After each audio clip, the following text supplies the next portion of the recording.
Hay una idea, ¿eh? Una idea central de David Goggins que, la verdad, te sacude un poco.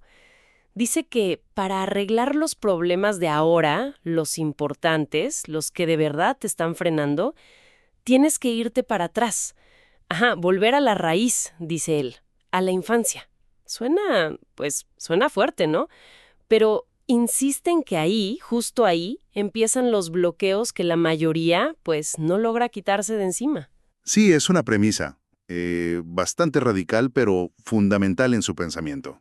Y bueno, para clavarnos en esto, nos estamos basando en una conversación que tuvo él, Goggins, que muchos ubican como el hombre más resistente del planeta, ¿no? Ex Navy SEAL, atleta de ultrarresistencia, y también en su libro Can't Hurt Me, o No puedes lastimarme.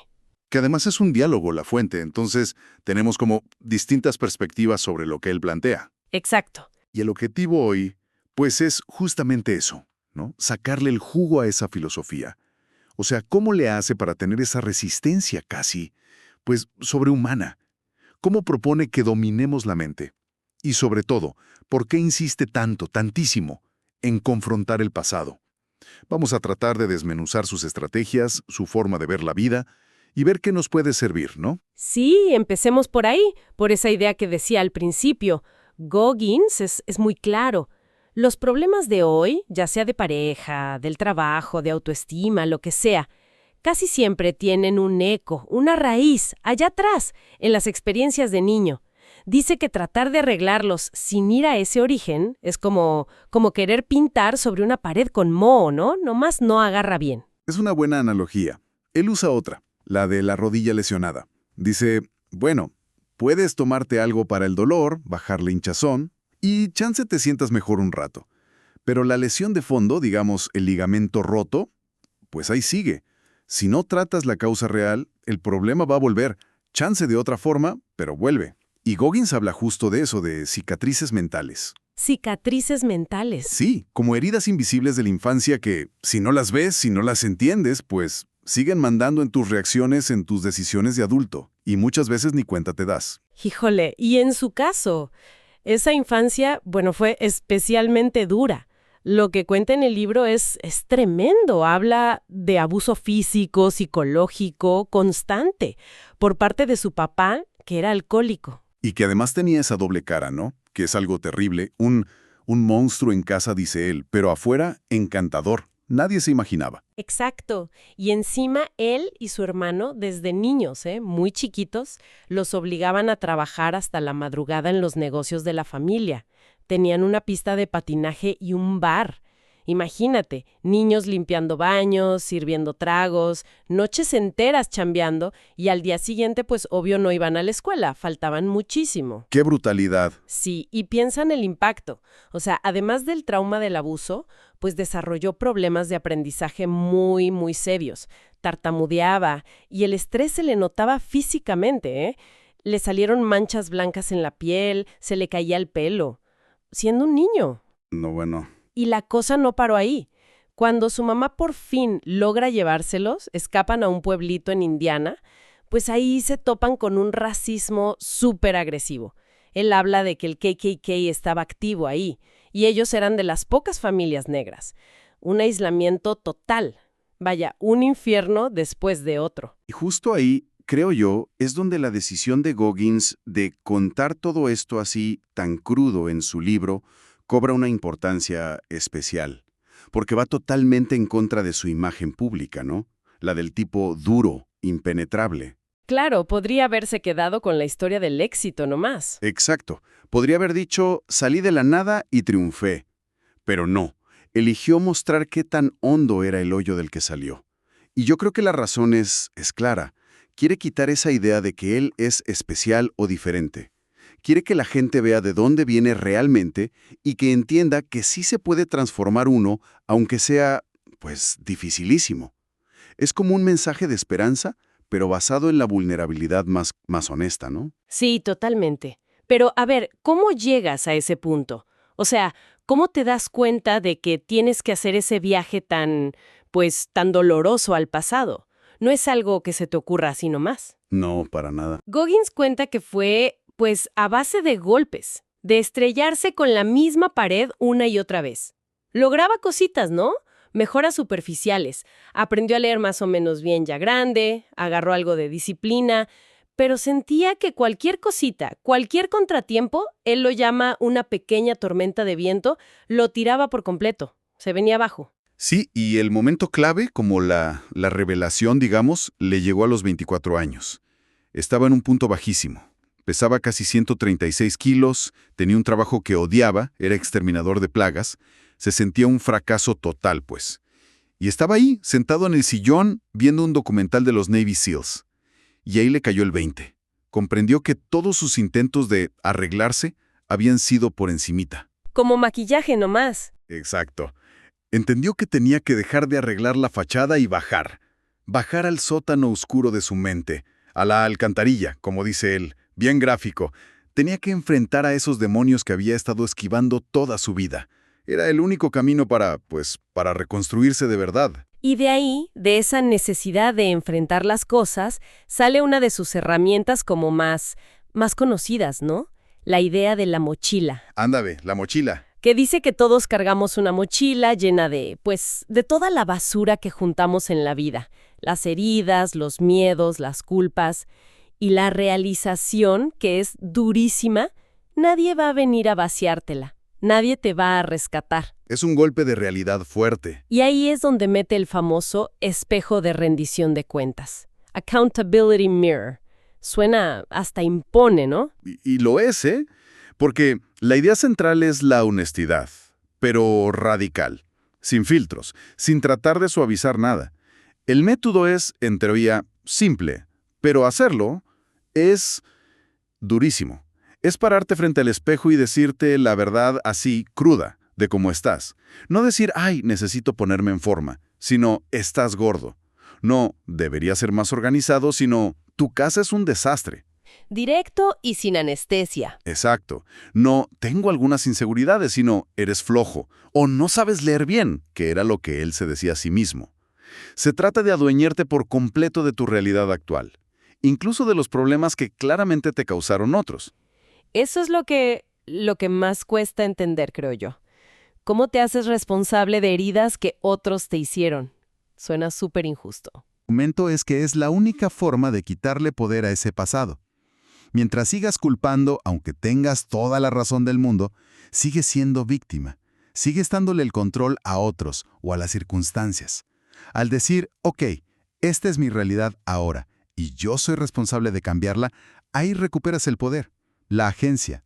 Es dejar atrás esa mentalidad de, ay, pobrecito de mí, que sí, chance es entendible, pero te deja atascado en el lodo. Es brutal, pero según él, te libera. Y es muy diferente a lo que vemos hoy, ¿no? Que mucha gente busca validación, rodearse de personas que le digan que todo está bien, que le den palmaditas. Que te digan lo que quieres oír, no lo que necesitas. Exacto. Goggins critica mucho eso, incluso a nivel social.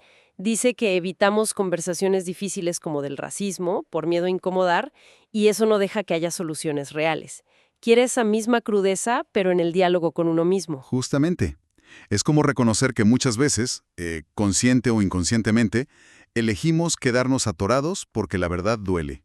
Él habla de tener que abrir la cicatriz, o el callo mental que nos formamos para protegernos. Que al final te aísla, ¿no? Claro, porque adentro se queda encapsulada toda la toxicidad. Es doloroso pinchar ese absceso mental, pero es necesario para que sane de verdad. Al final, la responsabilidad de arreglar el desorden, sin importar quién lo causó al principio, es tuya.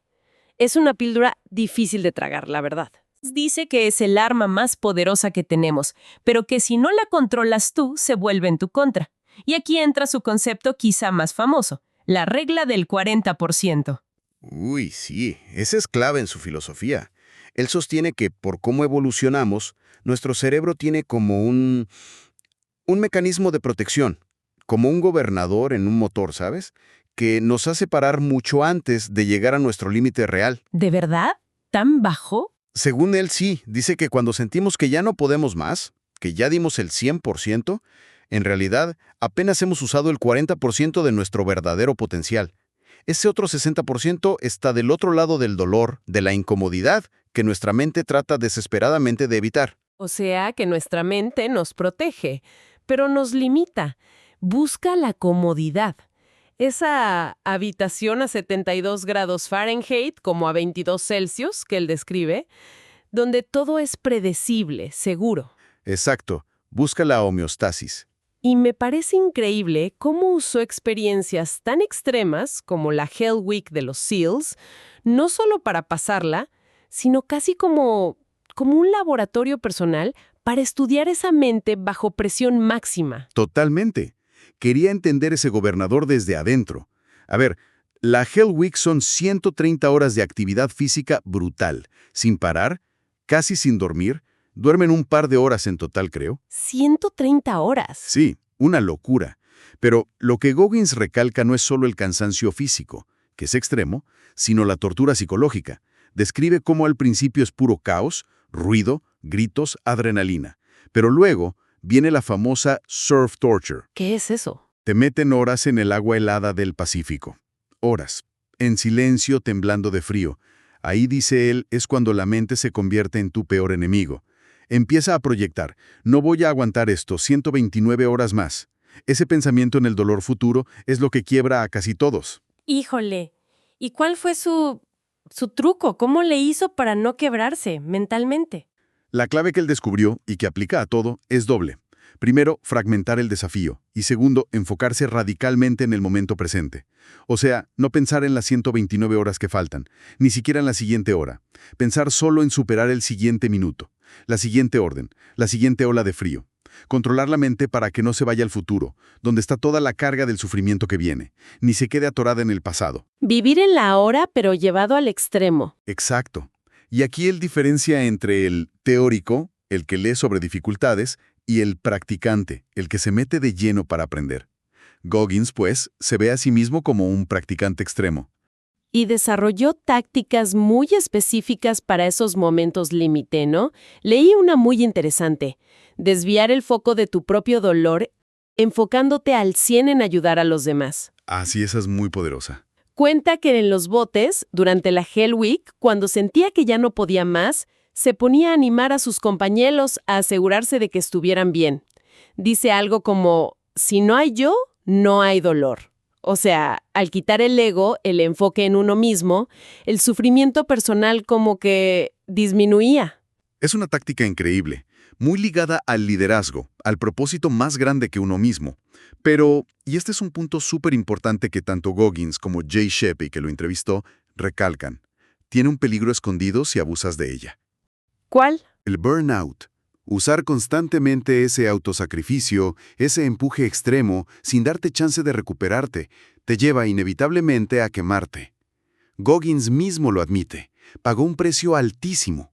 Perdió casi 5 años de su vida por problemas de salud, por llevar su cuerpo y mente al límite absoluto sin parar. O sea que no se trata de vivir en modo Hell Week todos los días. Para nada. Shetty cuenta algo parecido, de agotamiento extremo, de perder la salud por dar y dar sin cuidarse. La autodisciplina no es solo para el esfuerzo, también es básica para la recuperación. Comer bien, dormir lo necesario, escuchar a tu cuerpo. La máquina necesita mantenimiento, pues. El propio Goggins ahora habla mucho más de encontrar un equilibrio. Bueno, un equilibrio sostenible. Aunque su idea de equilibrio seguro sigue siendo extrema para la mayoría de nosotros. Claro. La lección es, puedes ir a visitar esos lugares de esfuerzo máximo, pero no puedes vivir ahí sin pagar consecuencias graves. Hablemos de esa palabra. Sufrimiento. Suena feo, ¿no? La gente le saca la vuelta. Pero Goggins parece, no sé si abrazarla, pero verla diferente. Exacto. Él como que la redefine. No la ve como un estado de miseria constante que hay que evitar a como de lugar. La ve más como un lugar que hay que visitar. A propósito, de forma controlada. Como ir al gimnasio. Ándale, como ir al gimnasio. Vas 1 hora, sufres un poquito con las pesas, pero sabes que ese estrés controlado te hace más fuerte. Goggins dice que en el fracaso, en la incomodidad, en eso que llamamos sufrimiento, ahí están las respuestas más importantes para crecer. Las claves que no vas a encontrar en tu zona de confort. Y para explorar ese sufrimiento de forma útil, mete otro concepto que suena intenso. La autopsia en vivo. Uf, sí. Suena fuerte, ¿verdad? Una autopsia normal se la haces a un muerto para ver de qué murió. Goggins dice, hazla contigo mismo, pero vivo. ¿Cómo? Se trata de abrir tu mente, digamos metafóricamente, y examinar sin piedad tus debilidades, tus miedos de siempre, las razones por las que sientes que no avanzas o por las que repites los mismos errores.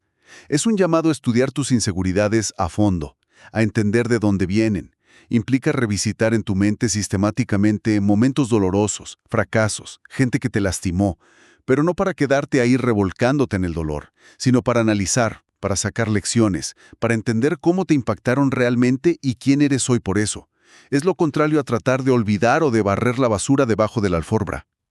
Es como reescribir tu propia historia interna, pero entendiendo los capítulos difíciles en lugar de nomás arrancarlos del libro. Justamente, y se conecta con la idea de que la conversación más importante que tenemos es la que tenemos con nosotros mismos. Y para que esa conversación sirva de algo, para que te transforme, Goggins insiste, tiene que ser radicalmente honesta. Aplicar los mismos principios del espejo de rendición de cuentas, pero a tus pensamientos y sentimientos más íntimos. ¿Y cómo es esa conversación para él ahora? O sea, después de todo lo que ha logrado, ¿sigue haciendo esas autopsias? Por lo que cuenta, su diálogo interno actual se enfoca mucho en mantenerse anclado, en no perderse con el éxito o la fama. Dice que se repite constantemente frases como «no olvides tus raíces», «recuerda de dónde vienes». ¿Para no perder piso? Exacto. Es una forma de volver mentalmente a ese lugar difícil pero tranquilo, donde construyó su fuerza inicial, para que el ego no se le infle demasiado. Y Shetty, en la conversación, lo conecta con una analogía védica interesante, la de examinar siempre las intenciones detrás de lo que haces, como si fueran semillas. Preguntarte, ¿esto que voy a hacer viene de una semilla de crecimiento, de servicio, de amor? ¿O es una mala yerma disfrazada de ego, de buscar validación, de querer poder? Esa autoobservación constante es clave. Entiendo. Pero, a ver, es inevitable que al escuchar todo esto, mucha gente piense, ok, sí, suena bien, pero Goggins es Goggins. Es un tipo superdotado física y mentalmente, es un caso extremo. Yo soy una persona normal, no puedo hacer eso.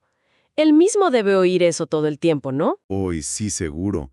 Y él como que se adelanta a esa reacción y la enfrenta de lleno.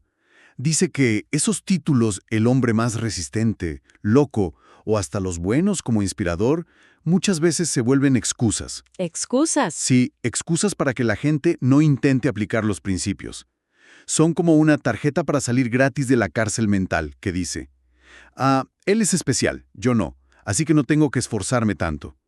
Afirma que una de las razones principales por las que escribió su libro, tan brutalmente honesto sobre sus debilidades, sus miedos, sus inicios terribles, fue justo para quitarse esos títulos de encima, para mostrar la humanidad vulnerable y, pues, jodida de la que partió. Quiere que veamos el proceso completo, no solo la foto final del éxito. Exacto. Y señala algo bien interesante de cómo funciona nuestra mente. Puedes leer los primeros capítulos de su libro, espantarte con su infancia, sentir empatía por sus broncas iniciales. Pero conforme avanzas y ves sus logros, correr ultramaratones con fracturas, pasar 3 Hell Weeks, la mente como que convenientemente olvida ese punto de partida. Es más fácil etiquetarlo como diferente o sobrehumano que aceptar la verdad incómoda, que su transformación fue resultado de un trabajo interno y externo increíblemente duro, pero humano al final. Que es posible para otros, aunque sea a otra escala. Justo. Por eso insiste tanto en recordar de dónde venimos, tanto él como nosotros, para mantener viva esa posibilidad de crecer nosotros mismos. Entonces, su idea base es que esa capacidad de resistir, esa habilidad para romper tus propios límites, no es un don con el que naces, sino algo que se construye. ¿Y cómo? A través de esa autoexaminación sin piedad, la autopsia en vivo constante. Él cree firmemente que cualquiera puede ampliar muchísimo su capacidad si está dispuesto a hacer ese trabajo incómodo, enfrentar sus demonios internos y empujarse a propósito más allá de su zona de confort de siempre. Sostiene que cuando te llevas a ti mismo, voluntariamente, a tu límite extremo, el que tú percibes como tu límite, descubres que hay otro universo de potencial del otro lado. Descubres reservas de fuerza, de resiliencia que ni sabías que tenías guardadas. Es como acceder a una capa más profunda de ti misma, ¿no? Sí, totalmente. Y esto, fíjate, conecta con ideas de otras tradiciones. Shetty menciona el concepto védico de diferenciar entre la mente infantil, caprichosa, que siempre busca lo cómodo y evita el dolor, y la inteligencia o la voz guía interna, que es más sabia, más ecuánime. Ajá. Y que a menudo esa voz guía te empuja hacia lo difícil, porque sabe que ahí está el crecimiento. Goggins, a su manera muy particular, nos urge a escuchar y obedecer a esa segunda voz, la implacable, la que pide más, en lugar de ceder siempre a la primera, la que busca el sofá y la tranquilidad. Y recalca algo crucial: este tipo de crecimiento no viene solito con la edad. Si no enfrentas activamente tu pasado y tus patrones negativos, pues envejecer solo significa que refuerzas los malos hábitos y las limitaciones que tú mismo te pones. Bueno, creo que hemos recorrido bastante, ¿eh? Si tuviéramos que, como que resumir las ideas clave de esta exploración sobre David Goggins, ¿cuáles serían los puntos así, esenciales? A ver, yo diría, primero, esa necesidad casi obligatoria de confrontar el pasado. No puedes construir bien si los cimientos están mal. Hay que ir a la raíz. Ok, confrontar el pasado. ¿Qué más? Segundo, la toma de responsabilidad radical.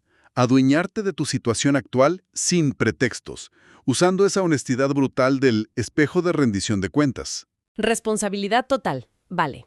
Tercero, entender que la mente es superpoderosa, pero también tramposa, que está diseñada para protegernos, pero al hacerlo nos limita, la regla del 40%, y que podemos aprender a controlarla, sobre todo enfocándonos en el presente. Controlar la mente. Ajá.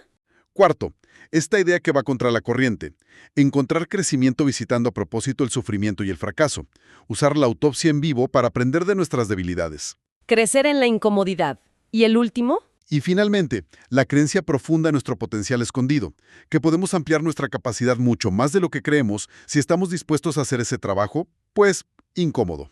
Confrontar pasado, responsabilidad radical, controlar la mente, crecer en el sufrimiento y creer en el potencial. Suena intenso pero poderoso. Sí, la verdad que sí. Y mira, para dejar algo en qué pensar, algo que cada quien se lleve, podríamos plantear esto. Goggins dice que la mente nos limita buscando lo cómodo. Entonces, ¿qué pequeño acto de incomodidad a propósito, que es sufrimiento voluntario y chiquito, podríamos meter en nuestra rutina esta semana? ¿Algo pequeño? Sí, algo pequeño, no como castigo, sino como un experimento personal. Chance es levantarte 15 minutos antes, o hacer esa llamada que te da flojera, o darte 30 segundos de agua fría en la regadera, o nomás enfrentar esa tarea que llevas días posponiendo. El chiste no es la hazaña en sí, sino empezar a observar cómo reacciona tu mente a esa pequeña salida de la rutina cómoda. ¿Qué aprendes de esa reacción? Podría ser el primer pasito para empezar a estudiar y estirar esos límites que nosotros mismos nos ponemos. Me gusta. Una pregunta retadora pero muy concreta. Pues con eso en mente cerramos esta inmersión en las ideas de David Goggins. Muchas gracias por acompañarnos en esta exploración. Si esto te inspiró a dar un paso más hacia tu mejor versión, deja tu like, suscríbete y comparte este video con alguien que también quiera superarse. Nos vemos en el siguiente episodio.